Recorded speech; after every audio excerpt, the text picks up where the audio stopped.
Bismillahirrahmanirrahim. Welcome to decoding physics.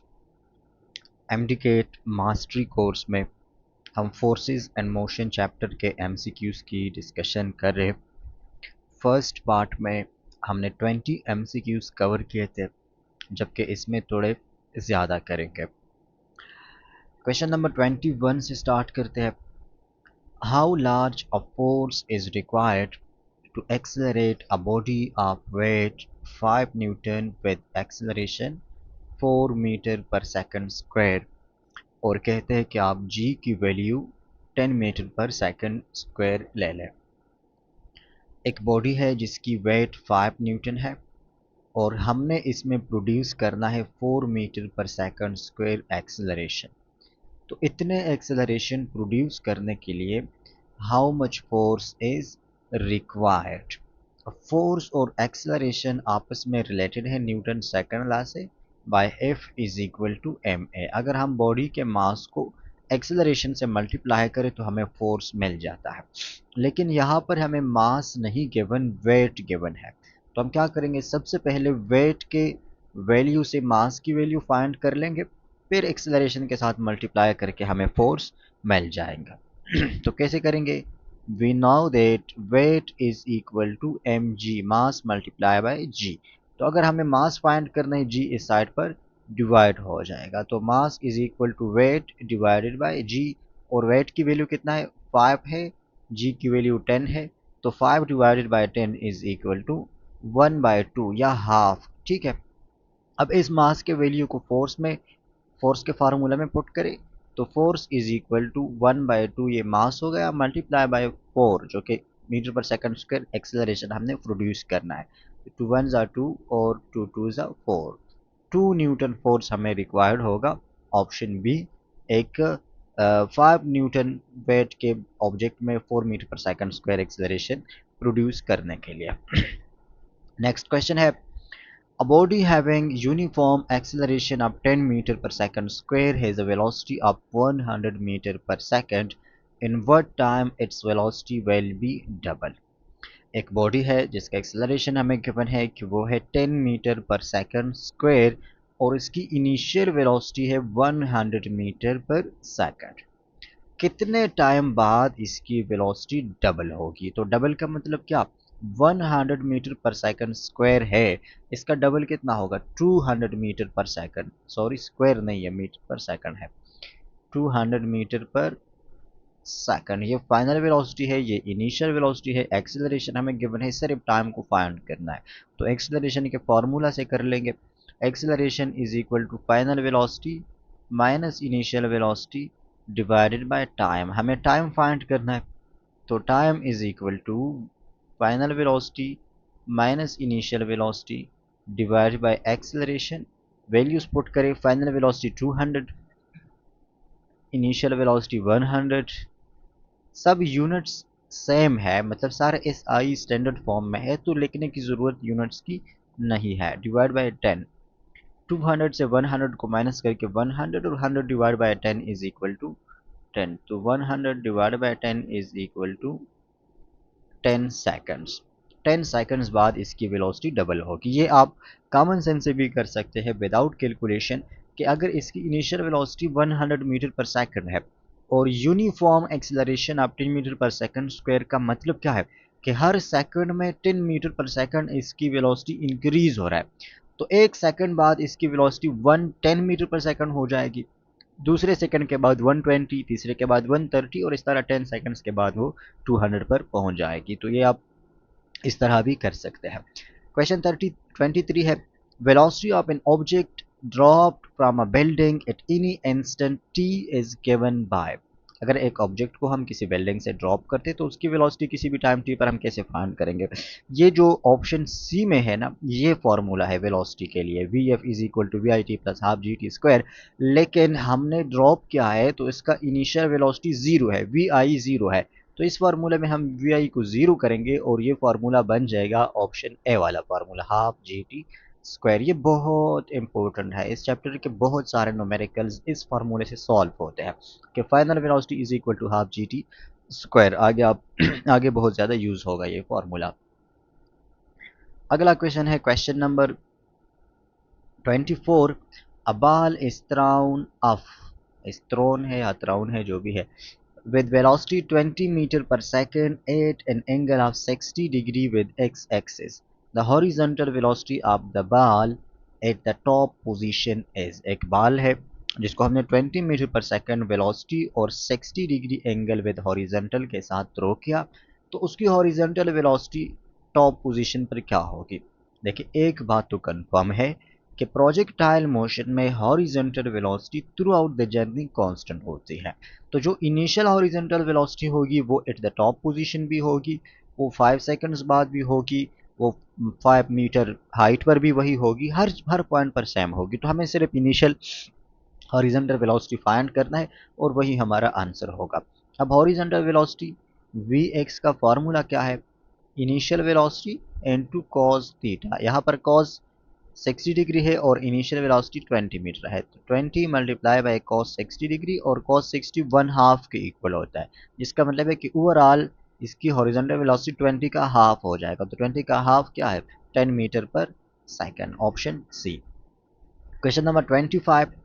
Which of the following curves on the graph below best represents the vertical component Vy of the velocity versus time t for a projectile fired at an angle of 45 degree above the horizontal। देखिए अगर हम किसी projectile को horizontal के साथ 45 degree पर throw करते हैं तो ये मुख्तलिफ कर्व्स हमें गिवन है, इसकी वर्टिकल वेलोसिटी और टाइम वर्सेस ग्राफ्स हमें गिवन है। इनमें से कौन सा कर्व इस वेलोसिटी को बेस्ट रिप्रेजेंट करता है। तो वर्टिकल वेलोसिटी प्रोजेक्टाइल मोशन में क्या होता है, वो फर्स्ट हाफ में इंक्रीज होता है, सॉरी डिक्रीज होता है फर्स्ट हाफ में, और सेकंड हाफ में वो इंक्रीज होता है, पहले डिक्रीजिंग फिर इंक्रीजिंग। तो हमने ऐसा ग्राफ ढूंढना है, यहाँ पर बेस्ट रिप्रेजेंट से जरूर नहीं कि एग्जैक्टली इंक्रीजिंग डिक्रीजिंग हो, लेकिन ऐसा कर्व ढूंढना है इन कर्व में से जिसमें एक हाफ के लिए वो इंक्रीज हो रहा हो और दूसरे हाफ के लिए वो डिक्रीज हो रहा हो, तो ये बेस्ट रिप्रेजेंट होगा। ये नहीं गिवन के फर्स्ट इंक्रीज और देन डिक्रीज, तो इस चीज़ का हमें यहाँ पर ख्याल नहीं रखना। गिवन ऑप्शन में से देखिए ओ सी ग्राफ कौन सा, ये है ओ सी, पहला इंक्रीजिंग है और फिर उसके बाद डिक्रीजिंग है। अब ये उल्टा है, पहला डिक्रीज होता है फिर इंक्रीज होता है, लेकिन हमने बेस्ट रिप्रेजेंट को ढूंढना, एग्जैक्ट को नहीं ढूंढना। तो बेस्ट अप्रोक्सीमेट यही है। क्यों यही है, क्योंकि बाकी बाकी ऑप्शंस को देखे, बी को देखे, बी में ए बी गिवन है, ए बी ये है जिसमें वर्टिकल वेलोसिटी बिल्कुल कांस्टेंट है, तो ये तो बिल्कुल नहीं हो सकता। सी देखे, डी ई यह है, यहाँ पर भी वर्टिकल वेलोसिटी वो नेगेटिव भी है और कांस्टेंट भी है, तो ये तो भी नहीं हो सकता। डी में ए ई वाला कौन सा, ये है ए ई, ये कंटिन्यूसली डिक्रीज हो रहा है और नेगेटिव पोर्शन में भी आया है, तो ये भी बिल्कुल नहीं हो सकता। तो बेस्ट अप्रोक्सीमेट वो ओ सी ही है। आई होप समझे होंगे आप लोग। है कि a projectile is fired from ground with an initial velocity that has a vertical component of 20 meter per second and a horizontal component of 30 meter per second। एक projectile है जिसकी इनिशियल वेलोसिटी के दोनों कंपोनेंट्स हमें given है, vertical component 20 metre पर second है और हॉरिजॉन्टल कंपोनेंट 30 मीटर पर सेकंड है। कहते हैं कि using g equal to 10 metre पर second square the distance from launching to landing points is. Launching से लेकर लैंडिंग पॉइंट के बिटवीन का जो डिस्टेंस होता है उसको हम रेंज बोलते हैं प्रोजेक्टाइल का, कि वो मैक्सिमम कितने डिस्टेंस को कवर करता है। तो हमने रेंज को फाइंड करना है। इनिशियल वर्टिकल वेलोसिटी भी हमें गिवन है, इनिशियल हॉरिजॉन्टल वेलोसिटी भी हमें गिवन है और g की वैल्यू भी गिवन है। तो कैसे फाइंड करेंगे, let's do this question. Range के लिए हमारे पास फॉर्मूला है प्रोजेक्टाइल मोशन में कि range equal to we I square, initial velocity का square sine 2 theta divided by G, ये रेंज के लिए फॉर्मूला है। लेकिन मसला ये है कि हमें थीटा की वैल्यू नहीं गिवन कि इसका एंगल ऑफ प्रोजेक्शन कितना है। तो हम कुछ ऐसा करते हैं इस फॉर्मूले के साथ कि ये थीटा वाला फैक्टर यहाँ से कैंसिल आउट हो जाए। मैं थोड़ा 2-3 स्टेप्स में डिराइव करता हूँ, आपको डेरिवेशन करने की या समझने की ज़रूरत नहीं है। आप जो हमारे पास फाइनल फॉर्म आ जाएगा सिर्फ उसको नोट कर लीजिए।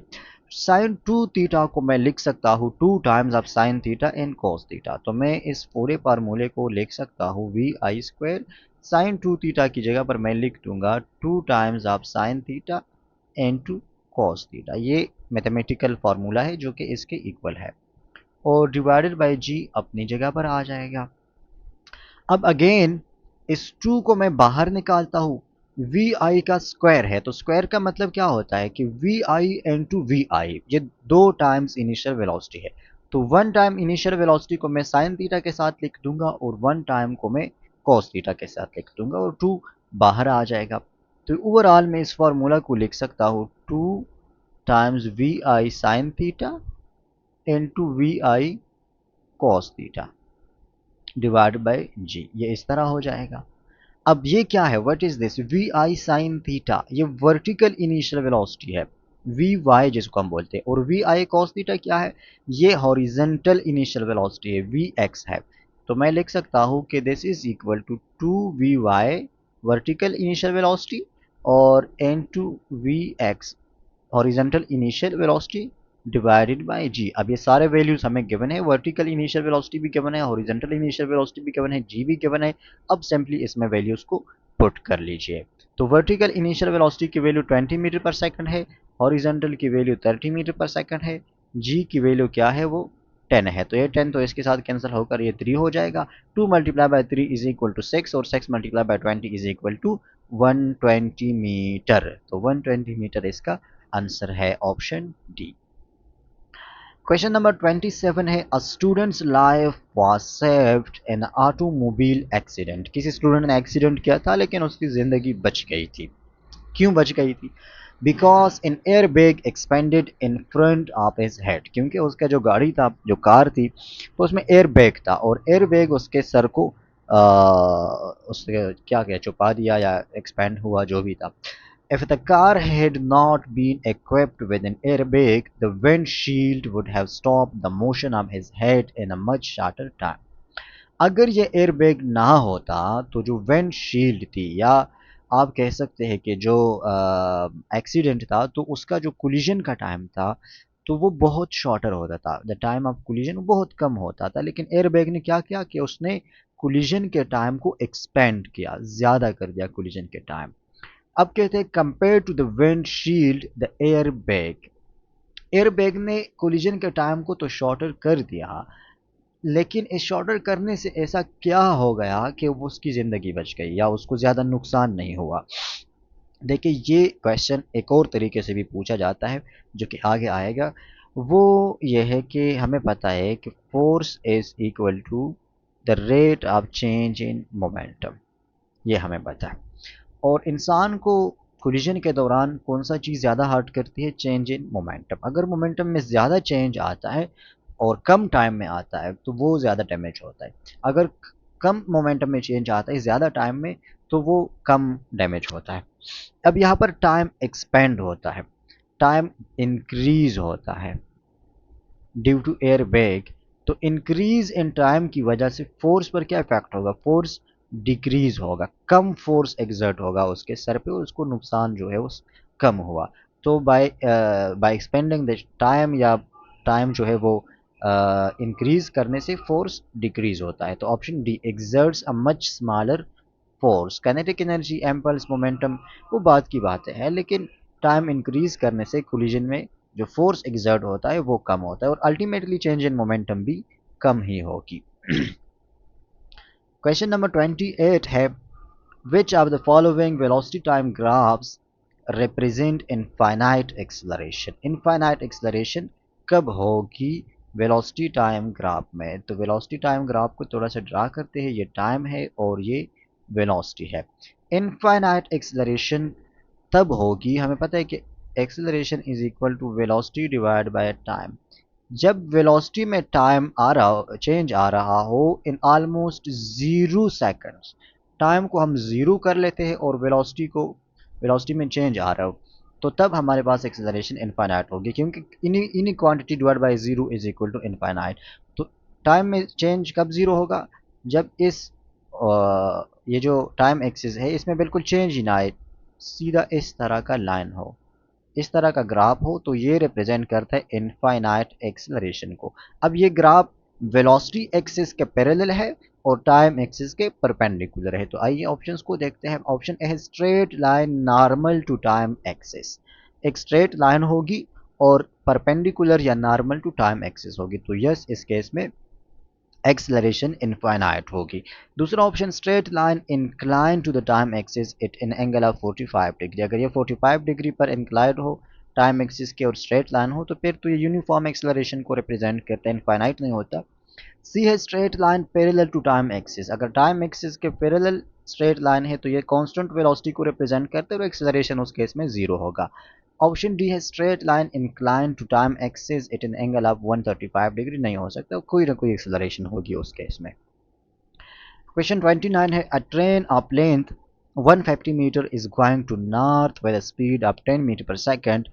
A parrot flies 5 metre per second towards south parallel to the railway line. The time taken by parrot to cross the train is। ये रिलेटिव वेलोसिटी के क्वेश्चन से लगते तो मुश्किल है, लेकिन ये बहुत ही आसान है। एक ट्रेन है जो कि नॉर्थ के डायरेक्शन में जा रहे और उसकी वेलोसिटी है जनाब 10 मीटर पर सेकंड वेलोसिटी के साथ नॉर्थ के डायरेक्शन में जा रहे हैं। यहाँ पर -1 नहीं है। और एक पैरेट है जो कि साउथ के डायरेक्शन में, नॉर्थ और साउथ दोनों के अपोजिट है, तो मतलब अपोजिट डायरेक्शन में एक पैरेट जा रहे 5 मीटर पर सेकंड वेलोसिटी के साथ। इस ट्रेन का जो लेंथ है या जो डिस्टेंस इन दोनों ने कवर करना है वो है 150 मीटर का इन्होंने कवर करना है डिस्टेंस। तो कितना टाइम रिक्वायर्ड होगा, कितने टाइम में ये इस डिस्टेंस को कवर करेगा? अब देखिए ट्रेन जा रहा है नॉर्थ के डायरेक्शन में और पैरेट फ्लाई कर रहा है साउथ के डायरेक्शन में, तो दोनों की वेलोसिटीज अपोजिट है। ट्रेन उस डायरेक्शन में जा रहे और पैरेट इस डायरेक्शन में जा रहे, तो इन दोनों का रिलेटिव वेलोसिटी क्या होगा? वो ऐड होगा, क्योंकि दोनों एक दूसरे के सामने आ रहे हैं। ये तो आपको ऐसा नज़र आ रहा है ना कि ये एक दूसरे से दूर जा रहे हैं, लेकिन एक्चुअली में ये इस तरह है कि ट्रेन नॉर्थ में इस तरह आ रहे हैं और पैरेट उसके करीब आ रहे हैं। एक्चुअली में ये इस तरह है, मैंने थोड़ा सा उल्टा ड्रा किया, इससे कन्फ्यूजन नहीं होनी चाहिए कि ट्रेन जिस डायरेक्शन में जा रहा है पैरेट उसके अपोजिट डायरेक्शन में आ रहा है। तो जब दो बॉडीज अपोजिट डायरेक्शन में जाते हो हम उनकी वेलोसिटीज को ऐड करते हैं। तो ट्रेन की वेलोसिटी 10 मीटर है और पैरेट की वेलोसिटी 5 मीटर पर सेकंड है। दोनों को ऐड करके ओवरऑल वेलोसिटी 15 मीटर पर सेकंड हो जाएगी और इन्होंने डिस्टेंस कवर करना है 150 मीटर। टाइम कितना रिक्वायर्ड होगा? तो टाइम को हम फाइंड करते हैं। Time is equal to distance divide by velocity. Distance 150 metre है और वेलोसिटीज दोनों की 15 है, तो डिवाइड करें 10 सेकंड्स आ जाएगा। क्वेश्चन नंबर 30 है A body covers one half of its journey at 40 metre per second and the next half at 50 metre per second. Its average velocity is। First half journey मतलब दोनों journeys में जो distance है वो equal है, लेकिन first के लिए वेलोसिटी 40 मीटर पर सेकंड है और सेकंड के लिए वेलोसिटी 50 मीटर पर सेकंड है। तो एवरेज वेलोसिटी को फाइंड कर लीजिए। अब ये वेलोसिटीज़ का एक इम्पोर्टेंट केस है कि जब भी distance d1 equal to d2 हो और हमने एवरेज वेलोसिटी को फाइंड करना है लेकिन v1 is not equal to v2 हो, उस केस में एवरेज वेलोसिटी का फार्मूला होता है v average velocity is equal to 2 times v1 v2 divided by v1 plus v2। अब इसमें v1 और v2 की सिंपली वैल्यूज पुट करने हैं हमें। v1 की वैल्यू क्या है? v1 की वैल्यू 40 है और v2 की वैल्यू 50 है। Just put these values and solve it.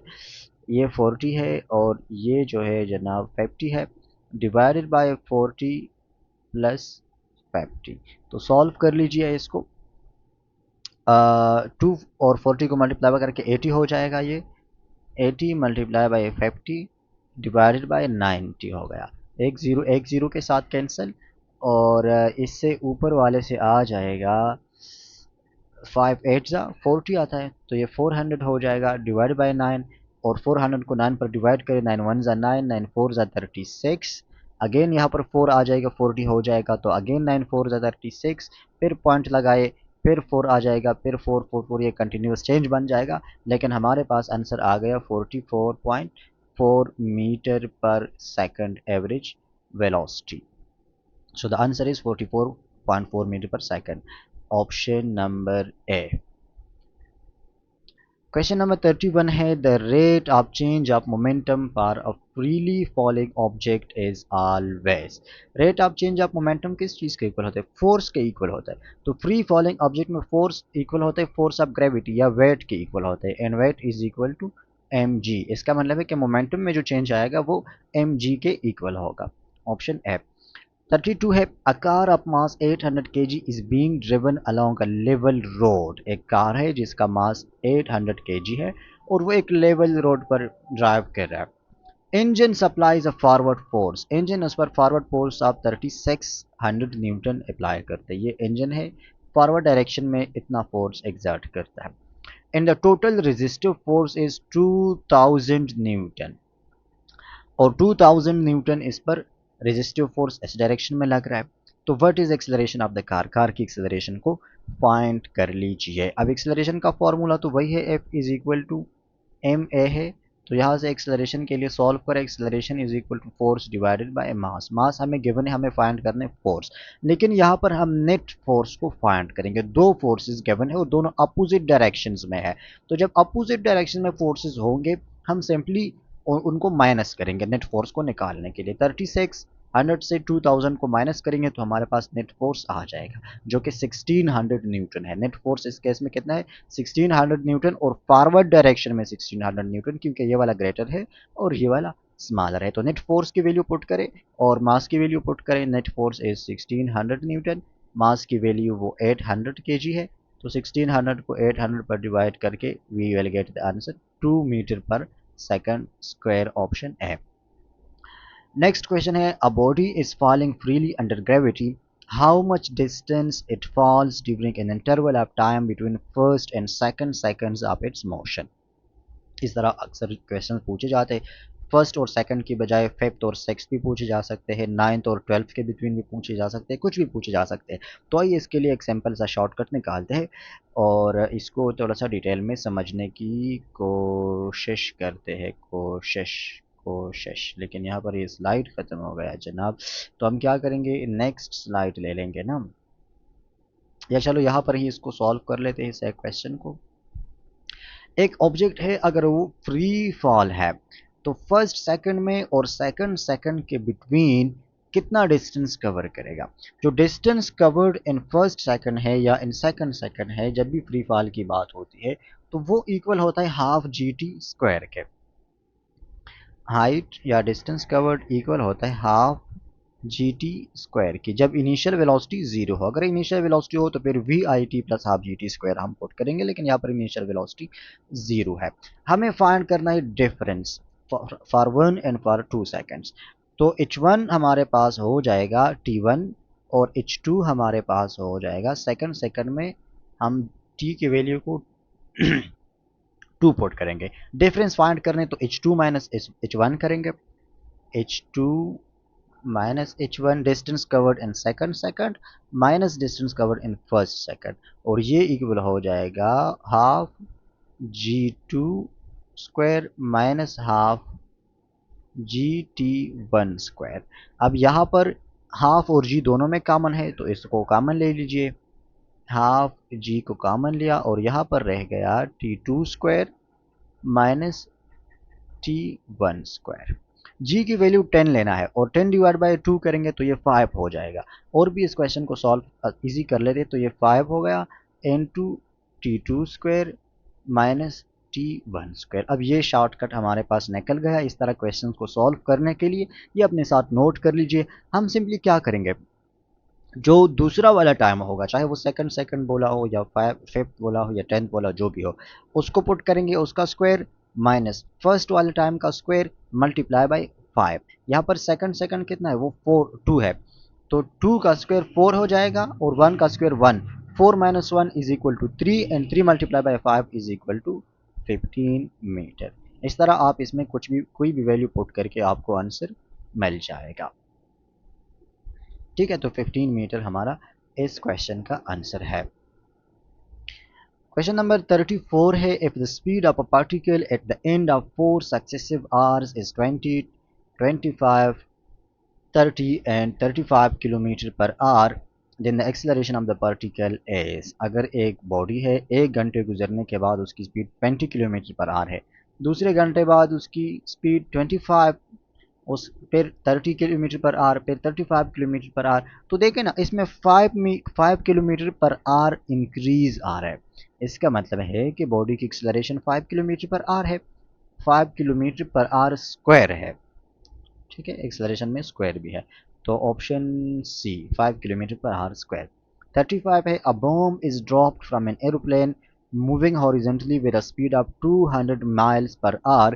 If the air resistance is negligible, the bomb will reach the ground in 5 seconds when the altitude is।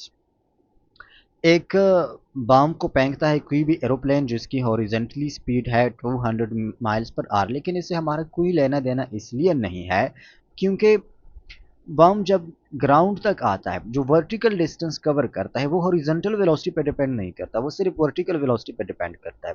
और इस केस में वर्टिकल वेलोसिटी जीरो है, horizontal velocity के साथ हमारा कोई काम नहीं है। तो हम कौन से फार्मूला को यूज करेंगे? जी की वैल्यू 10 मीटर पर सेकंड स्क्वायर हमें गिवन है। इस केस में हम वही वाला फार्मूला यूज करेंगे जो कि 2-3 बार हमने यूज किया कि horizontal distance is equal to half G T square, और हमें फाइंड करने reach the ground in 5 second. ठीक है, अल्टीट्यूड को ही हमने फाइंड आउट करना है, तो h is equal to half G T square है। सिंपली इसमें वैल्यूज को पुट करें, g और g/2 करेंगे तो ये 5 हो जाएगा, मल्टीप्लाई बाई t का स्क्वायर, 5 सेकंड है तो 5 का स्क्वायर इज इक्वल टू 25, और 5 multiply by 25 is equal to 125 seconds, जो कि हमारा सॉरी 125 मीटर, हाइट की यूनिट मीटर है, तो 125 metre is our correct answer. 36 है, a particle accelerates uniformly from 10 kilometre पर आवर टू 20 किलोमीटर पर hour with acceleration of 2 kilometre पर hour square, the total time it takes is. एक particle है जिसकी initial velocity 10 kilometre per hour है, final velocity 20 kilometre per hour है, उसका acceleration हमें गिवन है कि वो 2 किलोमीटर पर आवर स्क्वायर है, तो टाइम को फाइंड कर लीजिए। सिंपली एक्सेलरेशन का formula is equal to final velocity minus initial velocity divide by time है, हमें टाइम को फाइंड करना है, तो ये इसको थोड़ा सा रीअरेंज कर लीजिए। कहाँ पर कर ले इसको रीअरेंज? यहाँ पर कर लेंगे। Acceleration is sorry time is equal to V F minus V I divide by acceleration. अब इसमें वैल्यूज को पुट कर लीजिए तो you will get the answer. Let me थोड़ा सा टाइम दे मुझे, 1 सेकेंड। फाइनल वेलोसिटी की वैल्यू क्या है? 20 है, और इनिशियल वेलोसिटी क्या है? 10 है, तो 20 माइनस 10 इज इक्वल टू 10, और एक्सेलरेशन 2 मीटर पर सेकंड, 2 मीटर पर सेकंड 2 किलोमीटर पर आवर स्क्वायर है, तो 10 divide by 2 is equal to 5 second, 5 hours हमारा करेक्ट आंसर होगा, क्योंकि यहाँ पर एक्सेलरेशन के यूनिट किलोमीटर पर आवर स्क्वायर में है। 37 है, two bodies of unequal mass placed at rest on a frictionless surface are acted upon by equal horizontal forces for equal times. दो बॉडीज है, दोनों की मासेस इक्वल नहीं है, एक हैवी है और एक स्मॉलर मास वाला है, लाइटर है, दोनों रेस्ट में है, लेकिन दोनों पर इक्वल फोर्सेस एक्ट करते हैं for equal times. Just after these forces are removed the body of greater mass will have. जैसे ही हम दोनों फोर्सेस को रिमूव करते हैं, तो जिसका मास ग्रेटर है उसके एक्सेलरेशन या मोमेंटम के बारे में आप क्या कह सकते हैं? सबसे पहले हम उनके एक्सेलरेशन को देखते हैं। इक्वल फोर्सेस एक्ट करते हैं लेकिन मासेस इक्वल नहीं है, तो हमें पता है कि जो एक्सेलरेशन है, एक्सेलरेशन इन्वर्सली रिलेटेड होता है मास के। जिसका मास ग्रेटर है, इक्वल फोर्स एक्सर्ट करने से उसमें कम एक्सेलरेशन प्रोड्यूस होगा, तो ग्रेटर मास वाले की एक्सेलरेशन स्मॉलर होगी और स्मॉलर मास वाले की एक्सेलरेशन ग्रेटर होगी। That's it. 38 है, 2-3 क्वेश्चंस कर लेते हैं, बाकी अगले लेक्चर्स में कर लेंगे। चलिए 38 को भी नेक्स्ट पार्ट में इस वीडियो के कर लेंगे। It's enough. I thank for this video.